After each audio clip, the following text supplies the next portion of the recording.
Topics is inverting amplifier. तो student, मेरा channel का नाम है राजीव कुमार मंडल चैनल।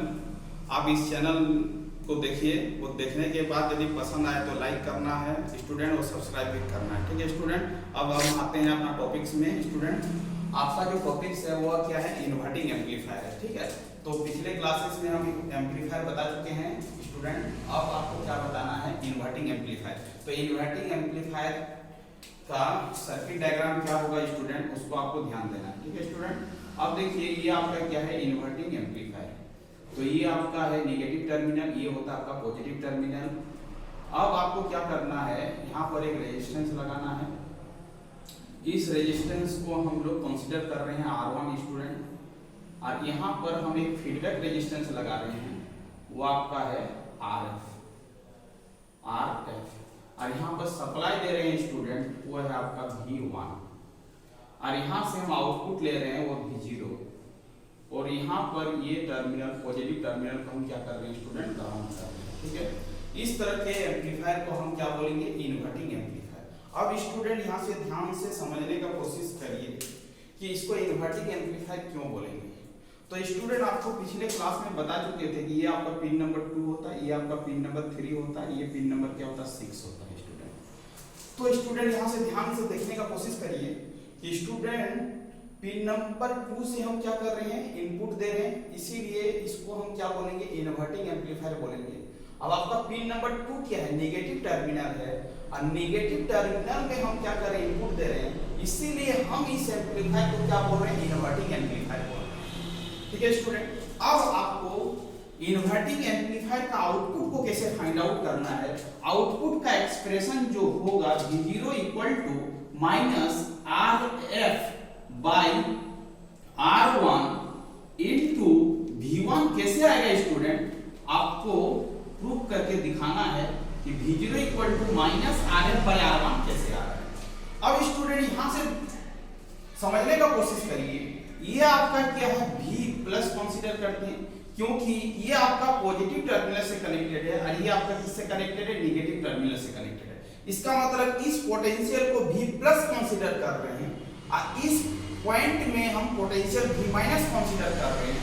और according to virtual ground concept से स्टूडेंट ये होता है कि यहाँ का पोटेंशियल जितना होगा उतना ही पोटेंशियल क्या होगा? यहाँ का होगा स्टूडेंट। इसका मतलब V प्लस इक्वल टू क्या होगा स्टूडेंट? V माइनस, और V प्लस स्टूडेंट किससे कनेक्टेड है? ग्राउंड से कनेक्टेड है। इसका मतलब V प्लस का पोटेंशियल और V माइनस का पोटेंशियल क्या होगा? 0 होगा स्टूडेंट। तो हम कंसीडर कर सकते हैं स्टूडेंट, यहाँ का जो पोटेंशियल होगा वो क्या होगा? 0 होगा। अब स्टूडेंट यहाँ से ध्यान दीजिए कि यहाँ पर क्या आपका V1 पोटेंशियल है, और इस पे पोटेंशियल क्या 0 है, और यहाँ का रेजिस्टेंस जो है वो R1 है।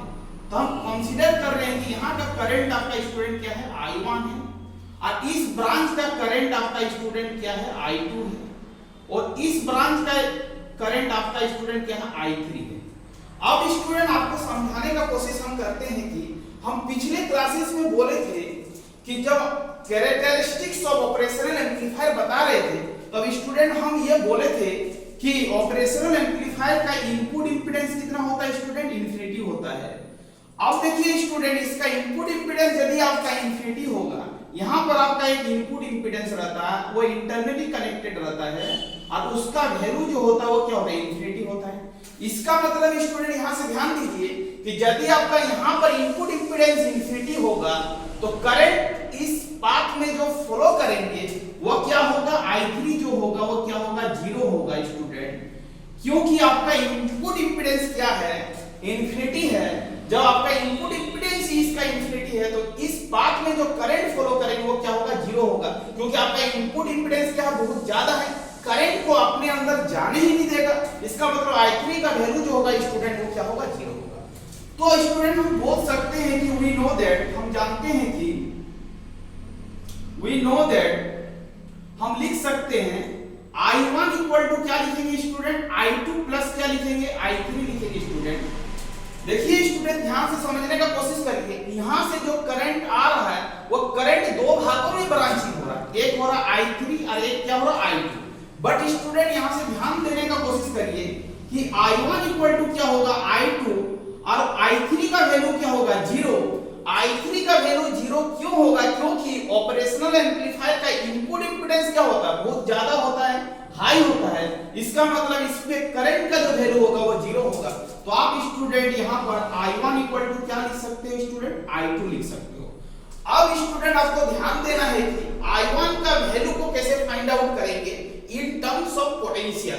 तो स्टूडेंट यहाँ से ध्यान दीजिए कि जब करंट इस डायरेक्शन में फ्लो कर रहा है, V1 से इधर की ओर जा रहा है, इसका मतलब इस साइड में जो करंट होगा वो किसको कैसे लिखोगे, तो इसका मतलब है यहाँ का पोटेंशियल आपका V1 है, इस पॉइंट का पोटेंशियल आपका स्टूडेंट क्या है 0 है, इसके बीच में रेजिस्टेंस आपका क्या है स्टूडेंट R1 है, इक्वल टू लिखोगे। अब स्टूडेंट I2 ब्रांच का करंट इस पाथ में फ्लो कर रहा है, इसका मतलब I2 कहां से जा रहा है, यहां से जा रहा है, यहां पर आ रहा है, इसका मतलब स्टूडेंट डायरेक्शन आपका इस वे है, इसका मतलब यहां का पोटेंशियल स्टूडेंट क्या होगा 0 और यहां का पोटेंशियल आपका स्टूडेंट दिया गया है V0 और इस पाथ में आपका रेजिस्टेंस जो है स्टूडेंट वो क्या RF है। इसका मतलब है आप इसको सॉल्व करिएगा स्टूडेंट तो V1 by R1 equal to क्या लिख सकते हो V0 बाई क्या लिख सकते हो स्टूडेंट RF लिख सकते हो।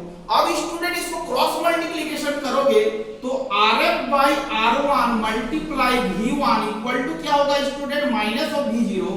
तो आप स्टूडेंट लिख सकते हो V0 equal to minus RF by क्या लिखोगे स्टूडेंट R1 मल्टीप्लाई स्टूडेंट क्या होगा V1। इसका मतलब है स्टूडेंट इसका आउटपुट का जो एक्सप्रेशन होगा स्टूडेंट माइनस RF बाई क्या होगा R1 इनटू क्या होगा V1।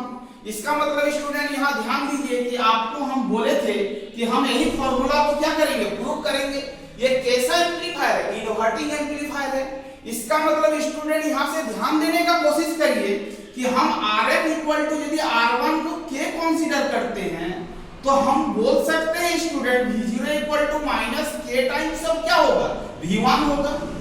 अब स्टूडेंट यहाँ से आप ध्यान देने का कोशिश करिए, जो इनपुट आप दीजिएगा उसको क्या करेगा इन्वर्ट कर देगा। इन्वर्ट क्यों करेगा, क्योंकि यहाँ का साइन क्या आपका निगेटिव है और निगेटिव है, इन्वर्ट भी करेगा और क्या करेगा एम्पलीफाई भी करेगा, क्योंकि आप इनपुट वोल्टेज को किससे मल्टीप्लाई करोगे K से।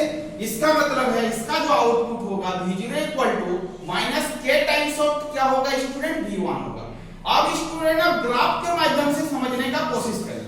हम ग्राफ से के माध्यम से कैसे बताएं, मान लेते हैं कि स्टूडेंट हम इनपुट इस तरह दे रहे हैं। यहाँ पर स्टूडेंट आप ध्यान देने का कोशिश करिए, आपका इनपुट टर्मिनल में आप इस तरह का साइनोसॉइडल वेवफॉर्म क्या कर रहे हैं पास कर रहे हैं, ठीक है स्टूडेंट। आपको आउटपुट साइड में क्या मिलेगा, इस साइड में आपको क्या मिलेगा, तो ध्यान दीजिए स्टूडेंट आप इनपुट इस तरह दे रहे हो, एक आपका पॉजिटिव पार्ट एक पार्ट क्या है आपका नेगेटिव है स्टूडेंट, और ये आपका क्या इनपुट दे रहे हो, मतलब इनपुट साइड का वेवफॉर्म आपका स्टूडेंट ये है। तो आप आउटपुट को फाइंड आउट करना चाहोगे तो क्या होगा स्टूडेंट, आप ध्यान देने का कोशिश करो स्टूडेंट। आप देखिए ये आपका क्या होगा 0 से लेके पाई होगा स्टूडेंट और पाई से लेके क्या होगा 2 पाई होगा। एक साइकिल वेवफॉर्म को स्टूडेंट हम कंसीडर कर रहे हैं। अब देखिए स्टूडेंट जब इनपुट जो दे रहे हैं वो इनपुट जो है वो किससे मल्टीप्लाई हो रहा है K से मल्टीप्लाई हो रहा है और क्या हो रहा है नेगेटिव साइन है। इसका मतलब स्टूडेंट जो पॉजिटिव है वो अब क्या हो जाएगा नेगेटिव हो जाएगा स्टूडेंट। अब जो नेगेटिव था स्टूडेंट वो क्या हो जाएगा पॉजिटिव हो जाएगा। इसका मतलब नेगेटिव पार्ट क्या हो रहा है स्टूडेंट पॉजिटिव हो रहा है और पॉजिटिव पार्ट क्या हो रहा है स्टूडेंट नेगेटिव हो रहा है। इसका मतलब है स्टूडेंट यहाँ पर आपका इनपुट और आउटपुट में क्या हो रहा है स्टूडेंट फेज शिफ्ट हो रहा है।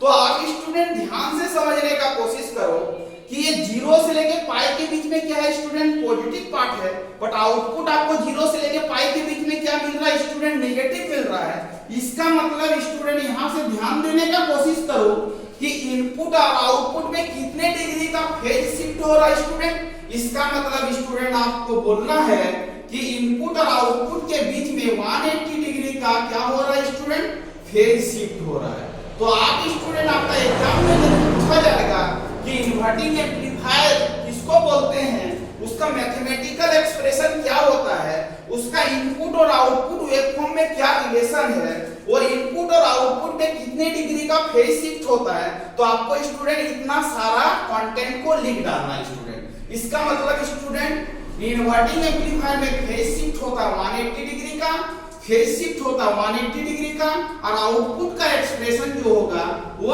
RF बाई क्या होगा R1 मल्टीप्लाई होगा सप्लाई वोल्टेज। ये दोनों चीज को स्टूडेंट आपको नोट डाउन करके लिख डालना है। तो यदि स्टूडेंट आप इतना सारा चीज को लिख डालोगे तो आपका एग्जाम में जब ये प्रॉब्लम आएगा तो फुल मार्किंग आपको मिलेगा। इसका मतलब है कि आपसे कंपटीशन के एग्जाम में ये भी पूछा जाएगा कि स्टूडेंट कि इन्वर्टिंग एम्पलीफायर में कितने डिग्री का फेज शिफ्ट होता है, तो आपको बताना है कि स्टूडेंट इन्वर्टिंग एम्पलीफायर में 180 डिग्री का फेज शिफ्ट होता है और आउटपुट का एक्सप्रेशन जो होगा student -RF bye R1 into क्या होगा V1 होगा। अब स्टूडेंट आपके मन में होगा कि RF सर क्या है, तो बोलेंगे स्टूडेंट ये क्या फीडबैक रेजिस्टेंस है। ये क्या है आपका स्टूडेंट फीडबैक रेजिस्टेंस है। ये आपका है फीडबैक रेजिस्टेंस। फीडबैक रेजिस्टेंस किसको बोलेंगे स्टूडेंट, तो आपको बोलना है कि उस तरह के रेजिस्टेंस को फीडबैक रेजिस्टेंस बोलेंगे जो इनपुट टर्मिनल को आउटपुट के साथ क्या करे स्टूडेंट कनेक्टेड करे, उस तरह के रेजिस्टेंस को फीडबैक रेजिस्टेंस बोलेंगे।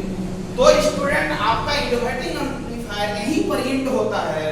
आपको स्टूडेंट यदि कोई पॉइंट में प्रॉब्लम हो तो आप कमेंट करके मेरे को बताइएगा कि सर इस पॉइंट में प्रॉब्लम है, और यदि स्टूडेंट आपको बढ़िया लगे तो इस चैनल को लाइक भी करना है और सब्सक्राइब भी करना है, जिससे हमें मोटिवेशन मिलेगा और हम न्यू वीडियो बनाने में और ज्यादा से ज्यादा अच्छी तरह से काम कर पाएंगे।